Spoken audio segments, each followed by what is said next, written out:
Hello everyone, Mark here. Andreas Möss, the editor of the Antinatalism magazine and an administrator of the Antinatalism Facebook group, wrote an article a while ago about the red button argument.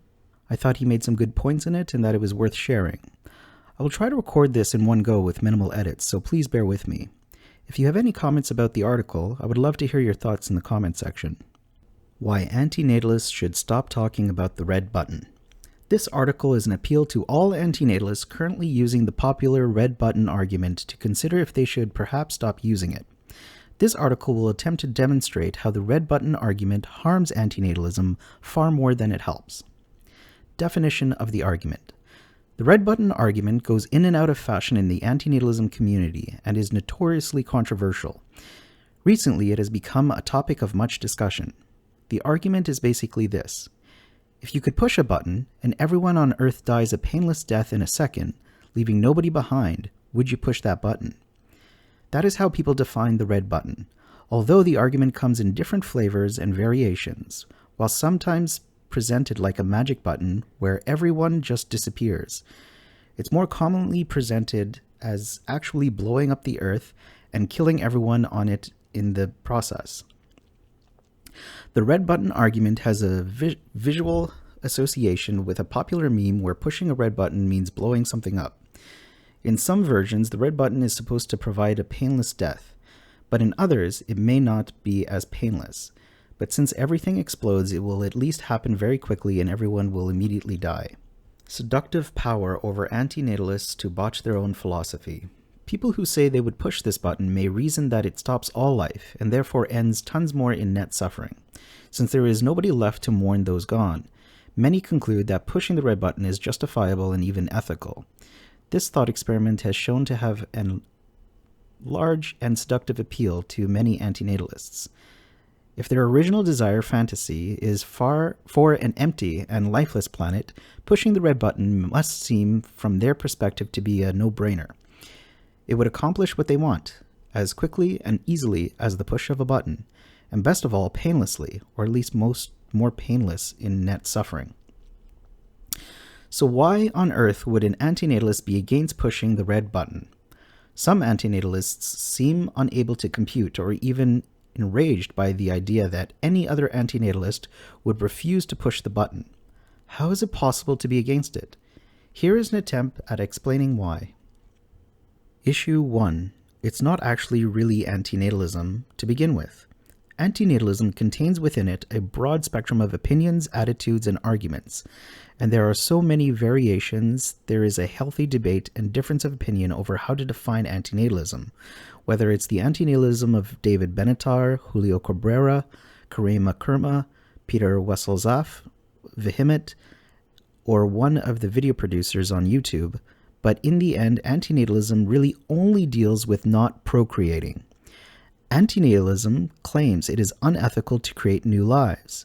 A common confusion arises from conflating antinatalism with a pro-death philosophy, which it is not. Thanks to the now deceased Jiwoon Huang, we have a separate established philosophy called pro-mortalism, which is the idea that death is preferable to everyone already alive.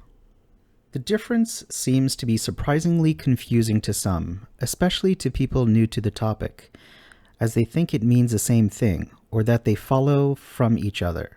You don't have to look long to find antinatalists who would proudly admit to being a pro-mortalist as well. However, pro-mortalism is still not the same as antinatalism. All antinatalists should probably appeal for everyone to define these two positions as the separate and unique stances they are, for the sake of avoiding confusion.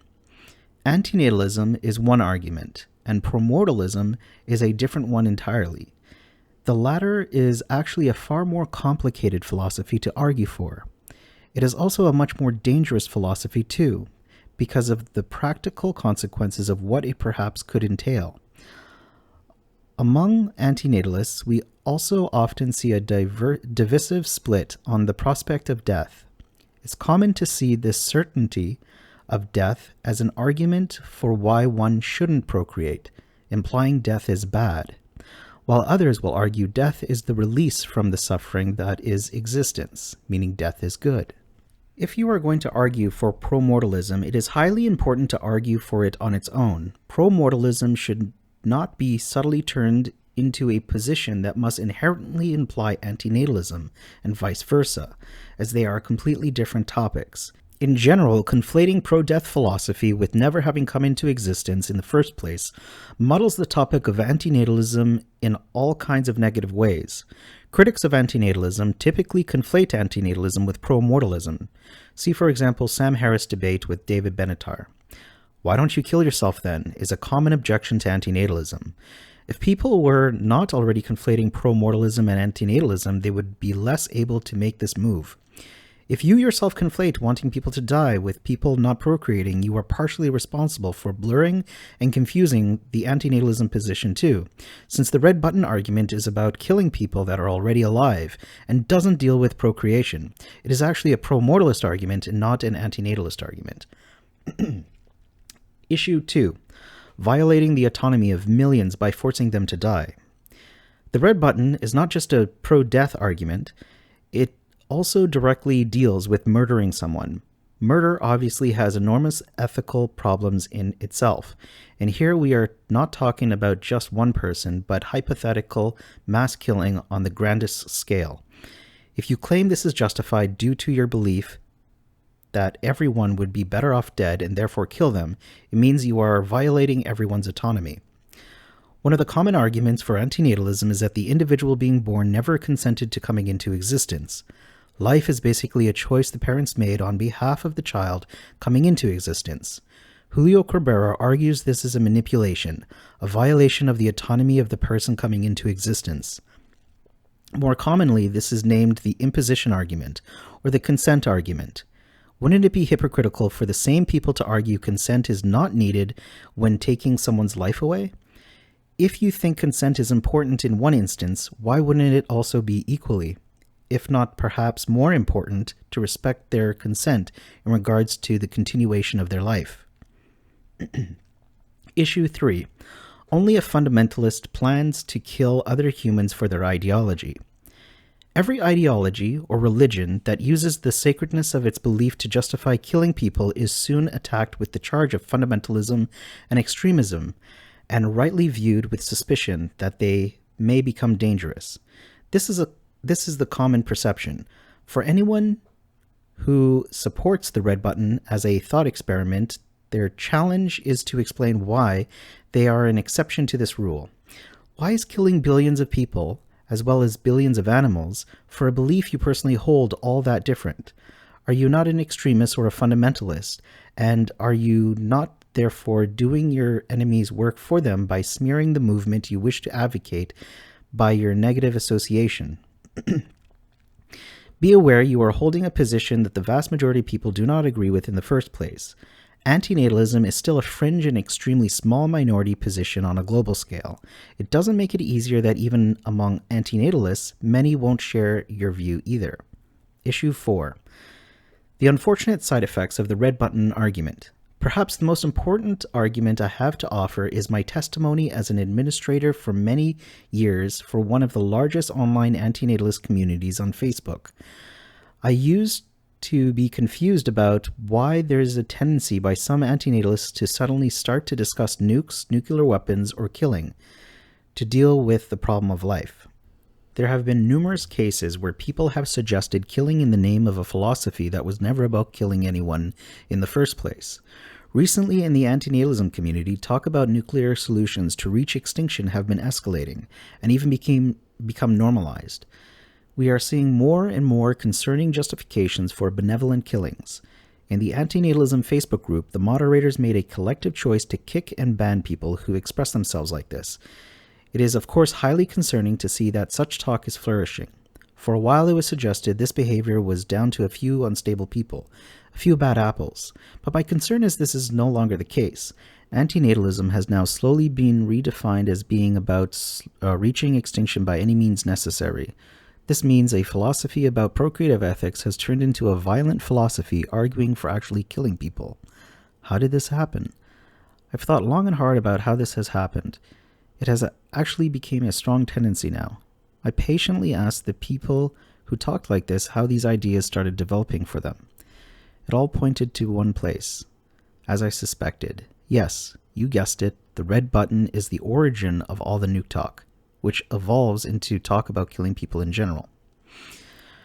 The red button is the seductive concept that makes antinatalists blindly turn into pro-mortalists and fantasize about becoming the heroic murderers and benevolent mercy killers of the world, and from there it drives many into a pattern of thought where nukes and murder are seen as possibly ethical.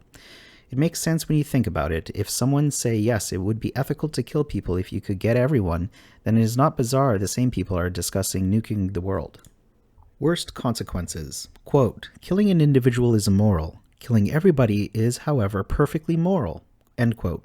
I actually heard a person say this recently in the Antinatalism Facebook group in a reply to me. In any other context, saying something like that would sound absolutely insane, but he acted like I was not supposed to think that, since he was, after all, talking about the red button. An established antinatalism argument you were supposed to agree with. I told him to seek help. I'm obviously not saying most people who think pushing the red button is a good idea would go out and kill people in masses in other contexts. I understand the tendency by those who say yes is to only say yes within the limited confines of the thought experiment. The alarming problem, however, is that some don't. There have actually been a few examples of unstable people admitted they plan on killing people in the name of the philosophy. Do you want to see someone kill someone in the name of antinatalism? What if some media outlet who covers it uses this to put their own sensationalist spin on a story about what antinatalism is? It is a gift for them to be able to define antinatalists as insane people who want to nuke the world and kill everybody. If you want antinatalism to be understood and accepted by more people, just one instance like this could undo much of the small amount of slow and precarious progress antinatalism has already made. The red button seems like the source for a lot of these attitudes. The red button's inner disturbing implications. Let's now look at the inner logic of the red button. It seems like people who defend the red button excuse killing everyone as being justified as long as there is nobody left to miss them. That seems to be one of the main reasons people consider the argument. It's very negative utilitarian. However, if that's correct in the larger sense, then it would be correct in the smaller ones too. For example, this means if there is a homeless person without a family or friends, or he/she is living in the street, it would now be justifiable to kill that person in their sleep. By the same logic, nobody would notice that person was gone, and you would have just released a person from suffering. Having the person consenting to die is not needed in the red button argument, so it would be the same here. If pushing the red button is ethical, why wouldn't peacefully killing this homeless person be equally ethical? Another example is of an isolated native village. Imagine a tribe with no outer contact with the outside world, only dealing with each other in isolation, with no knowledge of the wider world. If you simply dropped a GBU-43 over the village and killed everybody in the tribe, you'd get the exact same results as the red button, just on a smaller scale. There's many examples like this, and they would follow the exact same logic as the red button. Debunking the, oh, but it's just a harmless thought experiment. A likely objection to this article might be that the red button is just a thought experiment anyway. A thought experiment surely can't ever be dangerous. Nobody is really being killed in reality, and since it's just a fantasy button, what is the harm of talking about it? I have heard some people say this, and it seems a little bit baffling because first off, if it is just a thought experiment, what's the actual utility of discussing it in the first place? What does a thought experiment really achieve if you can see it as just an impractical fantasy? Wouldn't it mean that if you could had this imaginary button, you find killing everyone, including yourself, in a fantasy scenario to be ethical? Or are you saying if it was an actual real button, you would not actually push it? Would you only push such a button in your fantasy, but not if it actually existed? If this is the case, it frankly sounds even more insane. Secondly, it seems unclear if it really is just a thought experiment. It seems like most people are talking about the red button like it is actually a practical solution. As mentioned, a lot of people active in the antinatalist community extend the arguments to be one about nukes and starts talking about possible solutions to bomb all life on Earth. And I have never seen one single occurrence where a red button defender has corrected any of them to say that it's just a thought experiment. It seems like if people have accepted the red button argument, they usually start arguing if killing people or animals on a mass scale is an effective way to reduce suffering. At least if it is a quick and painless, they often argue. It is for the greater good. From there it always devolves. There have even been several occasions in the community where people have discussed the ethics of killing pregnant women. The best way to stop this worrying development and to stick to procreative ethics, which is what antinatalism at heart is to plug all the pro-mortalist killing holes in this sinking ship and stop permitting debates about killing people. Throwing away the red button argument seems like it can solve most of it. Better alternatives to the red button. The only possible positive thing about the red button thought experiment is that it makes the case that an empty globe with no beings would be better than a globe full of suffering, war, famine, rape, and so on. In this sense, the red button can perhaps provoke thought. It is, however, very unfortunate that we have to do this with a thought experiment that involves mass killing and mass destruction in ways that is poisoning the philosophy and is not really antinatalism to begin with. Are there better alternatives? Here are some suggestions. 1. Comparing us to non-existent people on Mars. If we dispense with the gimmick of a button, it is possible to simply compare an empty planet with the Earth, and make the argument why an empty world would be better. Compare the world we are living in to the non-existent people on Mars, for example. Who is in total better off, and so on. Where is there more peacefulness? Where is there less harm? This argument would make the same argument, but with no links to ideas of killing or mass destruction. 2. A button to go back in time and stop life from originating in the first place.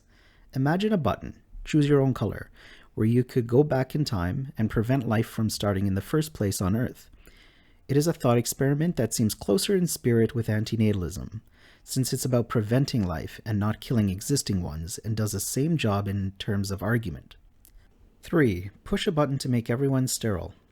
What if you could push a button to make everyone painlessly sterile? This one would also have a possible problem with violating other people's autonomy, just like the red button. But at the very least, it's a thought experiment that's more in tune with antinatalism and can produce far more interesting and fruitful discussions than the red button would. 4. Pushing hypothetical rainbow buttons that have endless possibilities in terms of pleasure, resources, etc. If we are actually to allow magic imaginary buttons, we actually have many more and much better options. What about a button that removes all suffering and harm? Or a button that would send people into an eternal nirvana of bliss-like pleasure? When you think about the possibilities of potentially imaginary buttons of all colors, it is somewhat concerning that it is the button involving murder that is the one that appeals to so-called antinatalists the most, and so far has monopoly in all debates. Conclusion. None of the original literature on antinatalism that I am aware of has ever mentioned red button thought experiment or the necessity of killing people as part of the philosophy. The argument also seems to have a very negative impact on antinatalism, as I've tried to demonstrate, and seems to be unethical on many levels as well, so it might be best to discard the red button for good. If none of this convinced you, and you still think pushing the red button is a fantastic idea, all right, but it won't hurt to concede that this is a pro-mortalist, pro-death thought experiment, and not an antinatalist one. That's the end of the article. If you'd like to read the article yourself, it is currently available in the file section of the Antinatalism Facebook group. I'll leave a link in the description. All right, that's all for now. Take care, everyone.